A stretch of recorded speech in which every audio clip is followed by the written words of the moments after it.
Hi guys, dito tayo ulit sa bundok. Dito naman tayo sa magandang pwesto. Yan, yung maliliit lang ang damo. Dito tayo sa bahay ni kay Jojo.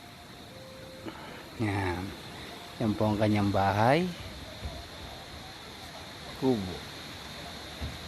Diba? Isang napaka-preskong bahay. At may nakasilip na bata. Ayun, no?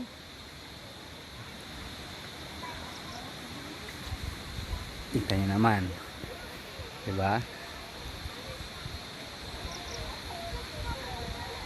Pag sa ganitong lugar ka natira, malayong malayo sa stress.